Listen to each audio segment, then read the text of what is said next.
بسم اللہ الرحمن الرحیم، سورہ بقرہ آیت نمبر 43۔ اور نمازوں کو قائم کرو اور زکوٰۃ دو اور رکوع کرنے والوں کے ساتھ رکوع کرو۔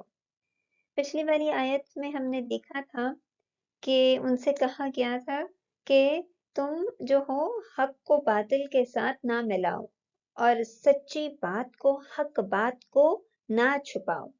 اب جب بات یہ آ رہی ہے کہ آپ حق کو باطل کے ساتھ ملا رہے ہیں اور حق بات چھپا رہے ہیں، تو یہ جو چیز ہے، یہ جو انسان کا ایٹیٹیوڈ ہے، اس کو کیسے دور کیا جائے گا؟ یہ والی آیت جو ہے اس کے اوپر روشنی ڈالتی ہے کہ جب آپ نماز کو قائم کریں گے، جب آپ زکوٰۃ دیں گے، جب آپ جو ہے باجماعت نماز پڑھیں گے، جب آپ رکوع کرنے والوں کے ساتھ رکوع کریں گے، تو اس کا فائدہ یہ ہوگا کہ حق کو حق مانیں گے، باطل کو باطل مانیں گے۔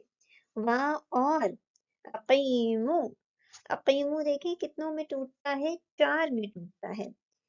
پہلے والا الف علیحدہ ہوا اور پھر حمزہ علیحدہ ہوا۔ یہاں پہ دیکھیں نا، یہ ایک الف ہے اور اس کے اوپر یہ ایک حمزہ ہے، تو ان کو علیحدہ کیا جاتا ہے۔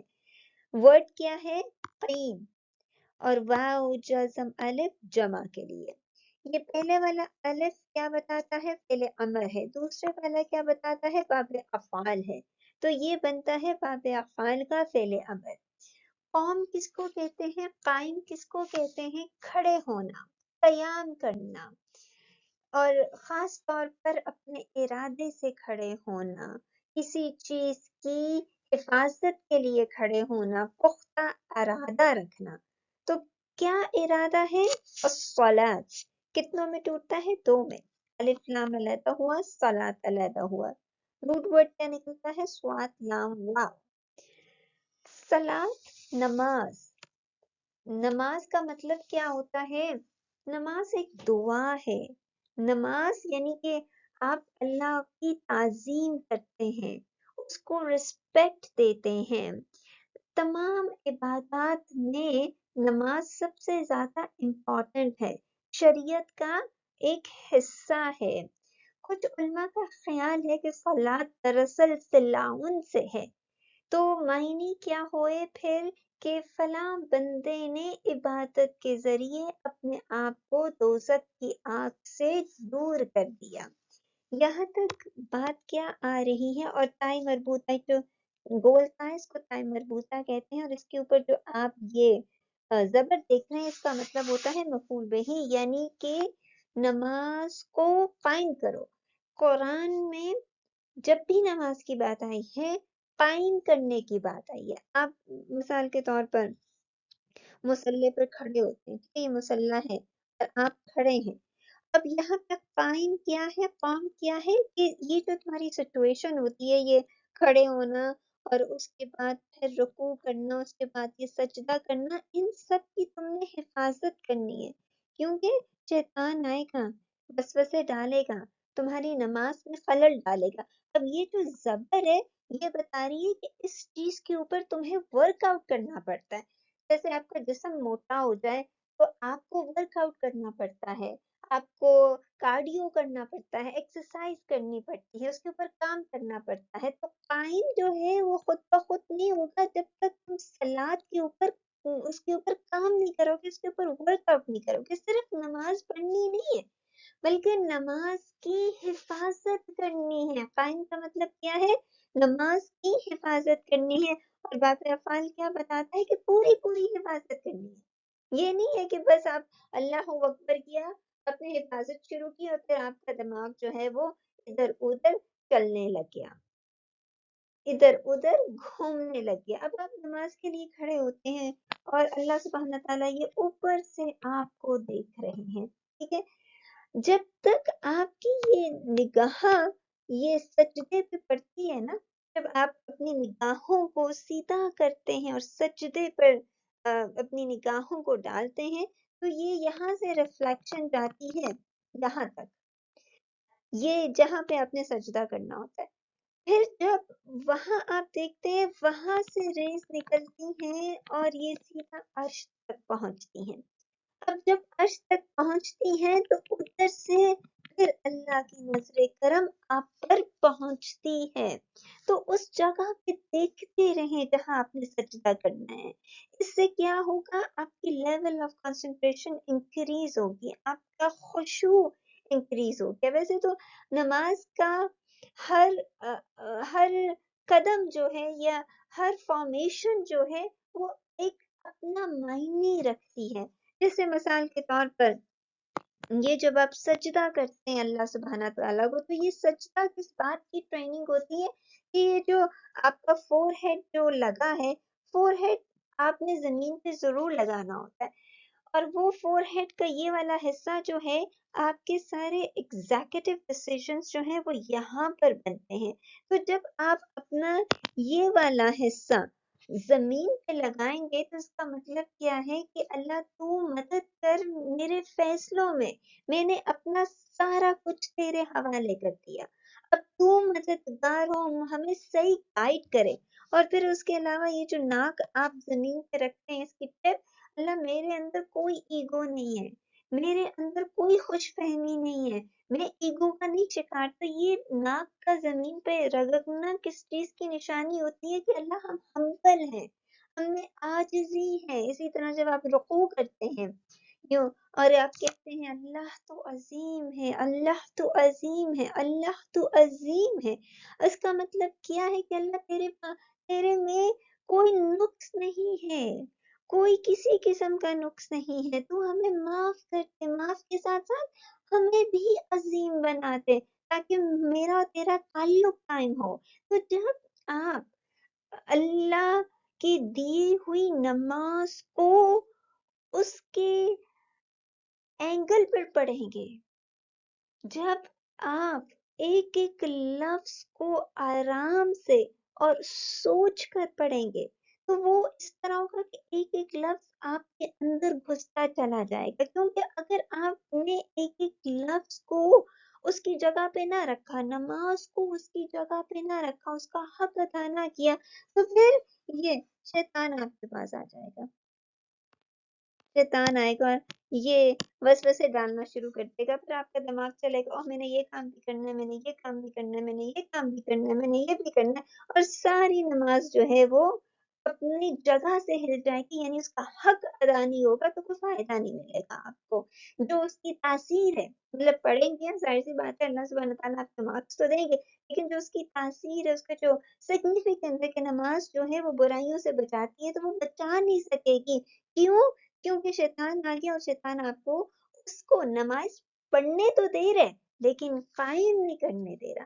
تو پہلی چیز جب حق نظر نہ آئے، جب باطل نظر نہ آئے، جب حق باطل کو انسان مکس کر رہا ہے، پہلا فوکس کس چیز پہ کرنا ہے؟ اپنی نمازوں پہ. اپنی نمازوں کو پڑھیں نہیں بلکہ قائم کریں، اس کو اللہ کے ساتھ تعلق قائم کریں.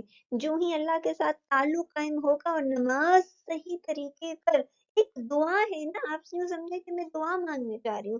نماز کو یوں سمجھے کہ آپ جو ہیں وہ اللہ سبحانہ تعالیٰ کے ساتھ میٹ کرنے جا رہے ہیں. جیسے آپ ڈاکٹر کے پاس جاتے ہیں، وہ آپ کو اپوائنٹمنٹ ٹائم دیتا ہے، تو اس ٹائم پہ آپ پوچھتے ہیں، ڈاکٹر کے ساتھ آپ کی ملاقات ہوتی ہے. اسی طرح نماز ایک ذریعہ ہے اللہ سے ملاقات کرنے کا. اور یہاں پہ صلاۃ یہ زبر کیا ہے کہ کام کرنا پڑے گا، خود کا خود جو ہے شیطان آپ کو چھوڑ کے نہیں چلا جائے گا، اس کے اوپر ورک آؤٹ کرنا پڑے گا.